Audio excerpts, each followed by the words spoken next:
नमो बुद्धाय. मी गार माता या चॅनलवर आज आपण राजपुत्र आणि त्याचा सेवक पाहणार आहोत.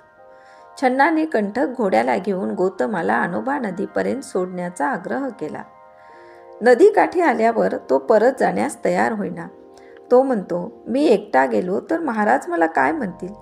तुमच्या मातेला मी काय सांगू? व तुमची पत्नी, नुकतीच तिने एका पुत्राला जन्म दिला, तिला काय सांगू?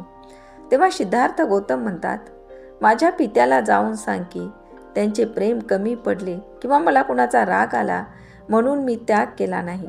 मला स्वर्गाचा मोहसुद्धा नाही. मी गृह त्याग केला म्हणून त्यांनी शोक संतप्त होऊ नये. आणि माझी माता ती खूप महान आहे. तिचे श्रेष्ठत्व शब्दापलीकडे आहे. दोघांचे हे बोलणे ऐकून कंठक घोड्याने जिभेने सिद्धार्थाचे चरण स्पर्शले व आपल्या डोळ्यातून टपटप अश्रू ढाळले.